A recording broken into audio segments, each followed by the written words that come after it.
Hamburg in North Germany. Some 40,000 tons of tea from all over the world are transshipped here every year. Virtually unaffected by new trends, tea is one of the most popular beverages on our planet. Prepared in a sophisticated atmosphere, as in this old tea house, for many tea is part of a cultivated lifestyle. Retail shops like this nearly always purchase their tea from middlemen. How does this waitress think tea is grown in Africa? In hilly places, and with women with big baskets on their backs plucking only the uppermost leaves of the tea bushes.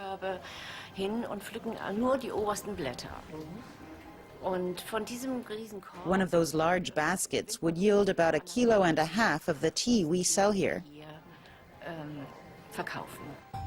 A romantic view reminiscent of colonial times. But what is the tea business today really like? In most European countries, a large proportion of tea is bought in supermarkets. The packaging rarely reveals the country of origin or informs the consumer which types of tea were blended. Usually the description simply reads black tea. The price of tea sold in supermarkets has remained low for many years. We wanted to know what the major food concerns have to say about the tea they sell, so we got in touch with Germany's biggest producers, firms like Lipton, Messmer and Teekanne. But not one of them was prepared to make a statement on camera. Only Bunting, a company that makes a traditional German mixture of teas, was willing to be interviewed. Per capita consumption of tea in northwest Germany is one of the highest in the world. Bunting is one of the biggest employers in the region around the port of Leer. Containers bringing tea from all over the world dock here every day.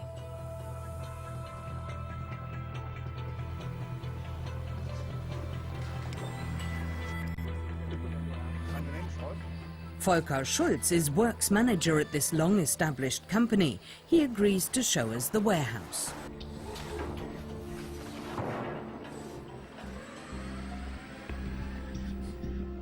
Many tons of tea are stored here. The produce comes from India and Sri Lanka, and to an increasing degree from Africa as well. Volker Schulz also gave us an insight into the way tea is produced at Bunting.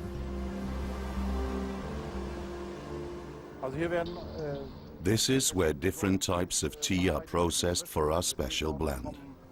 They come from various countries in Africa, from India, Sri Lanka and Indonesia. It's how we achieve the complexity of our tea. The blend is comprised of over 20 types, but all it says on the packaging is content black tea.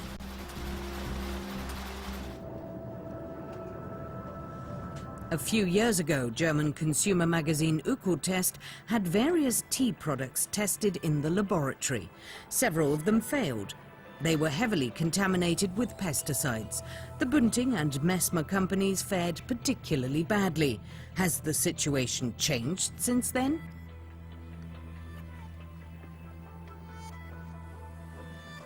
Jürgen Stellflug is editor-in-chief at Ökotest. In recent years, the magazine has criticized tea manufacturers time and again.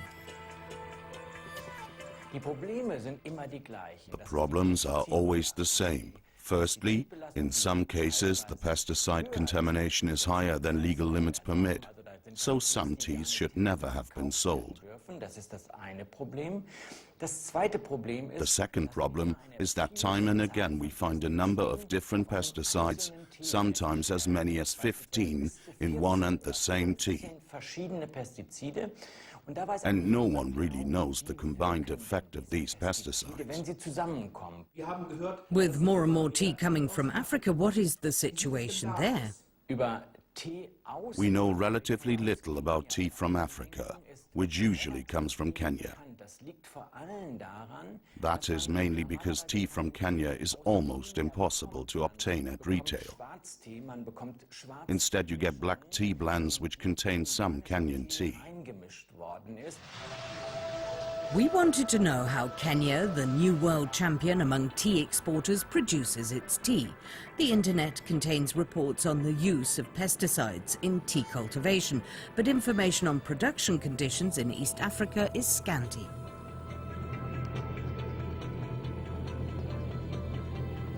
The classic producing countries like China, India and Sri Lanka now consume a large proportion of their tea themselves.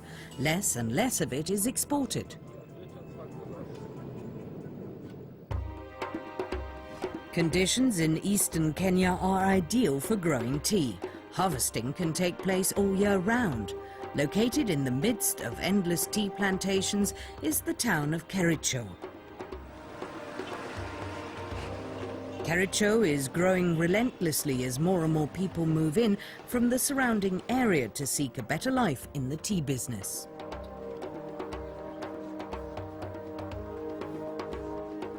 The sector is booming, but poverty is growing. Wages are rarely sufficient to support a family.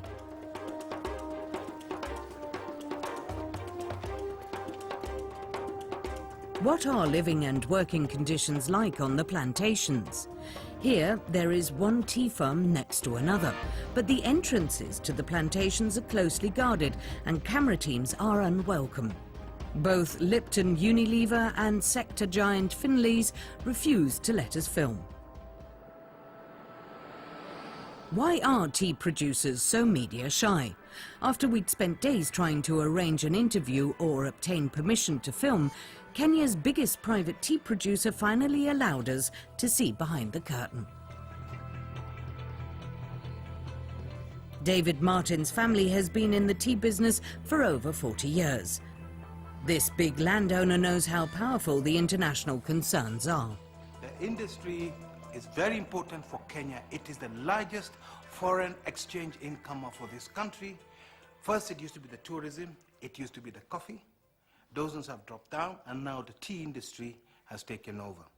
To give you an example, we have the multinational like Unilever. Unilever alone is the second largest employer in the country after the Kenya government. So who are the biggest clients for your company?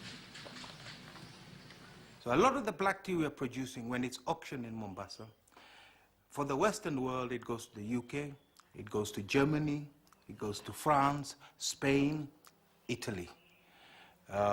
They participate in the auction, or they have buyers who buy the tea on their behalf, and then it's taken and blended into Germany, France, UK, under the Lipton label and other labels around the world. David Martin then showed us his chemicals store. This is our agrochemical store.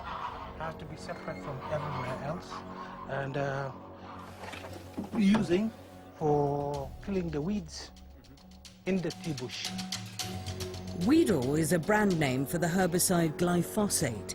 Murphamine is also a herbicide. Cymoxanil is a fungicide. So a lot of weeds and grass grows in between the tea, and that's what we're doing. Some of it we can uproot by hand, some of it we have to spray it, and that's the reason why we have this product over here.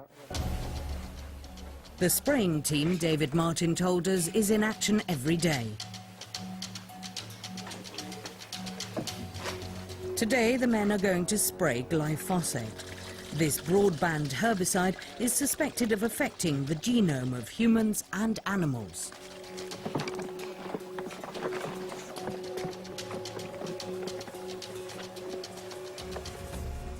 The picture is always the same. The bushes are cropped down to the dry branches, which are then sprayed with toxins. Only 2 weeks later, harvesting takes place again. The glyphosate destroys the weeds. Grass and weeds must be prevented from depriving the tea bushes of light and nutrients.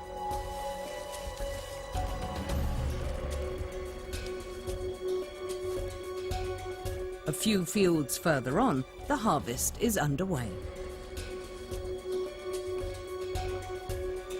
To meet their quota, the workers each have to pick at least 50 kilos of tea a day.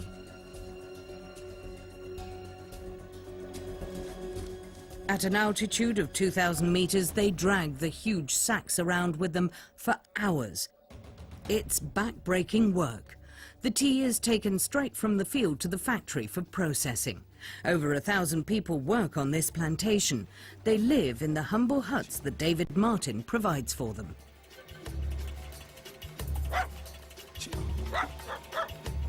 We are here in our labor camp, or our workers' camp. These are the people who work from us but live very far away, hundreds of kilometers away. So they have come to seek a job, and we give them accommodation here, and we allow them to do a bit of their own subsistence farming over here. Jonathan, naweza kuja? Kuja. This is Jonathan. He works with us here. He's been with us for 24 years, and he lives in one of the houses here. Jonathan's hut is dark and austere. His whole family also has to work on the plantation, but only he is paid for his labor.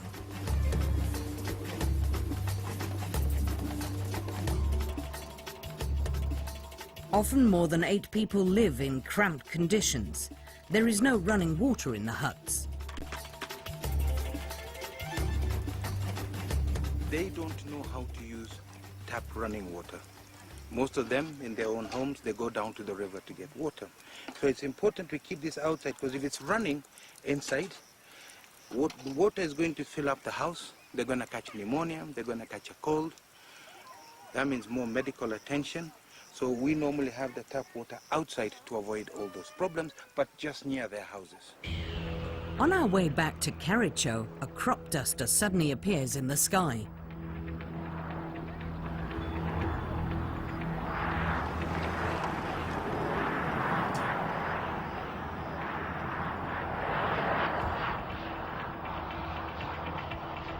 Children look on, fascinated. But what is the plane spraying?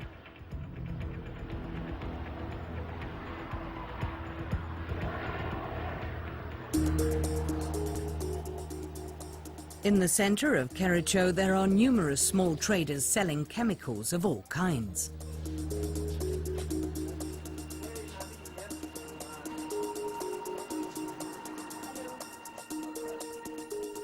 Fungicides, herbicides, insecticides, all on open sale. Many plantation owners and farmers shop here.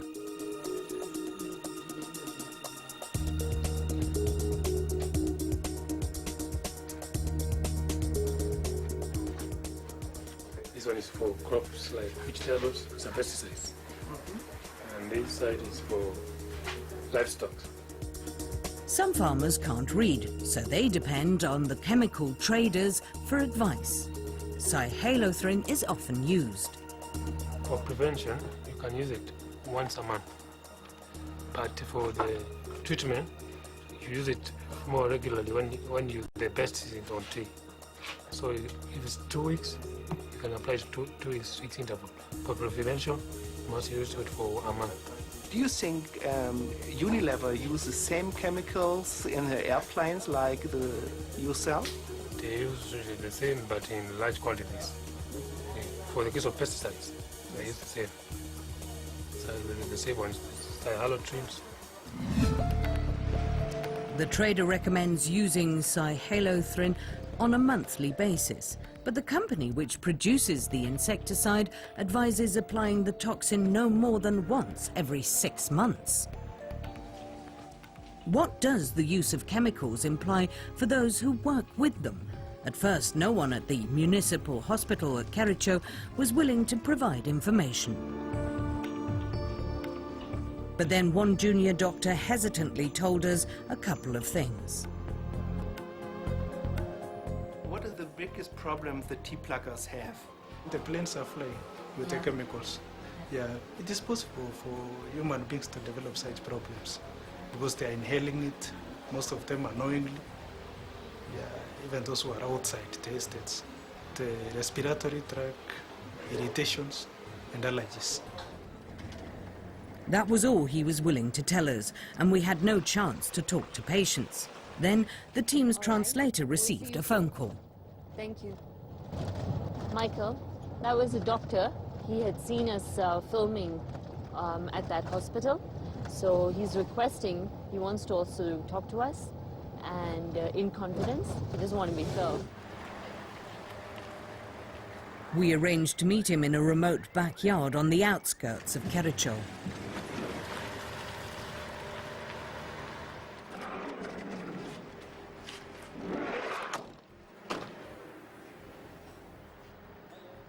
We learn that many people in the town are sick for days after the crop dusters from the big plantations have dumped their chemical load.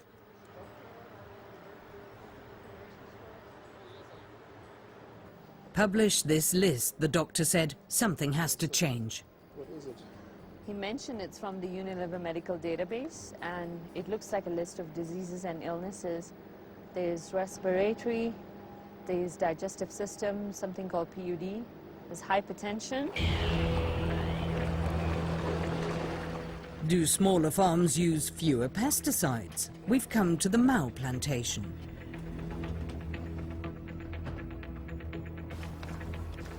Here too, it didn't take long for us to come across a spraying team. The men are pouring liquid from unlabeled canisters to mix a solution they're supposed to spray on the fields. They've no real idea what the mixture contains.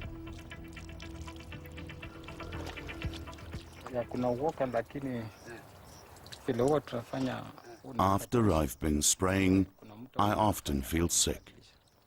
I have no appetite. But after a few days, I start to feel better again.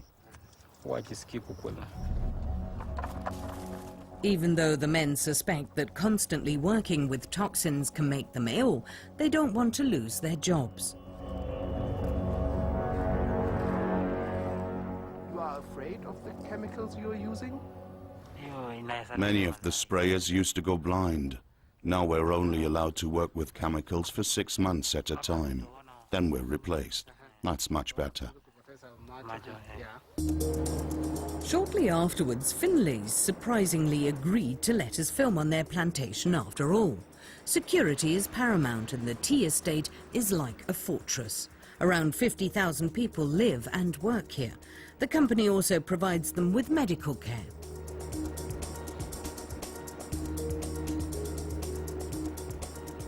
General Manager Kipchumba Balut showed us one of the zone's dispensaries. We have 3 zonal dispensaries, but in every estate, you've got a dispensary where people are actually seen, but they are actually referred here. Not every type of examination, however, can be carried out on the spot. Not only is the appropriate medical equipment lacking, there are only 2 doctors for the 50,000 workers and their families. This dispensary is run by a paramedic. Suddenly, an aircraft overhead discharges something. Chemicals, perhaps? Kipchumba Balut doesn't seem concerned. Probably say what you do. So what other typical diseases do you have here? What we normally see here is mostly patients who have common cold, malaria, and HIV cases. No one here will admit to having heard about health problems caused by pesticides.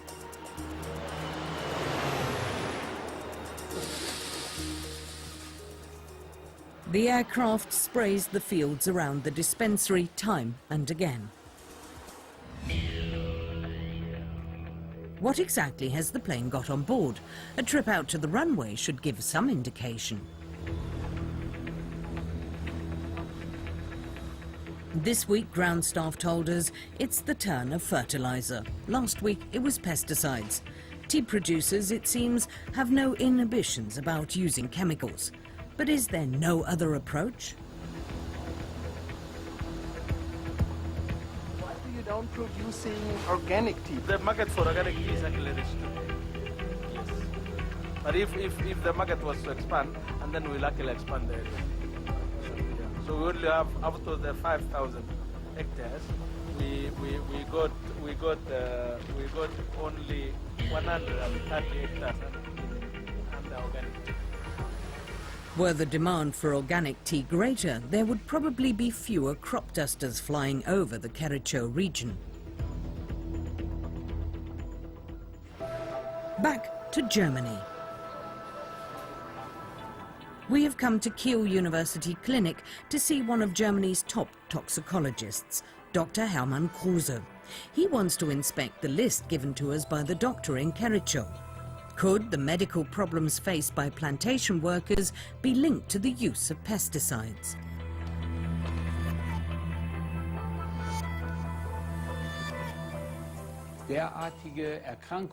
The complaints listed indicate the use of certain herbicides,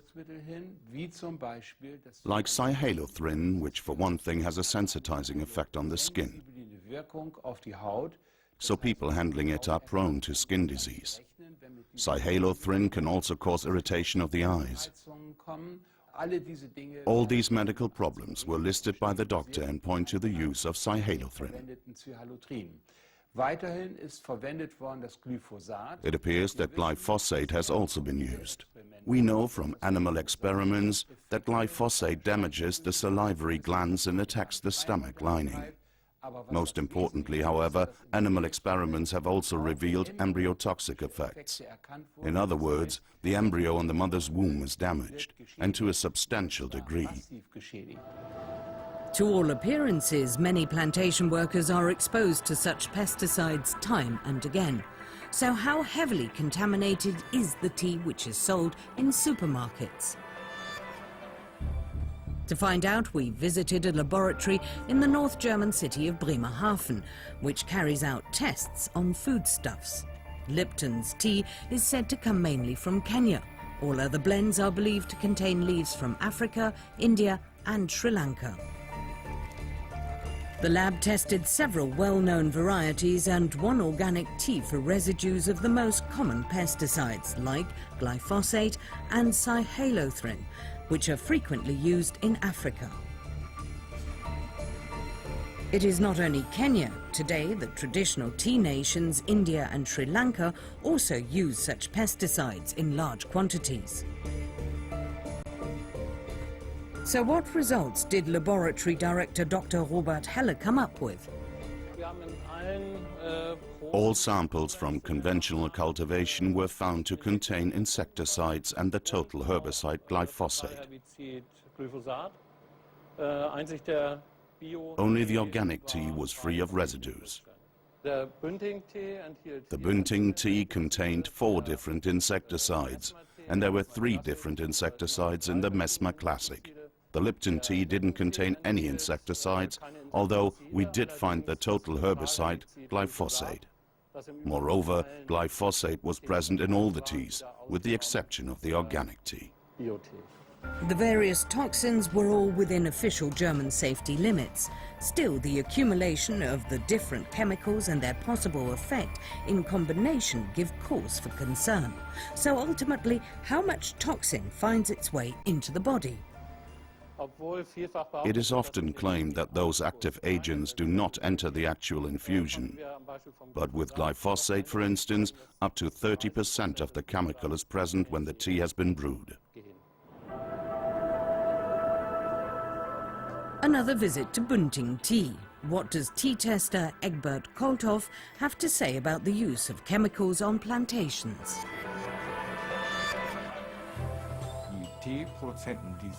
Pesticides are very expensive, so tea producers only spray when there is infestation.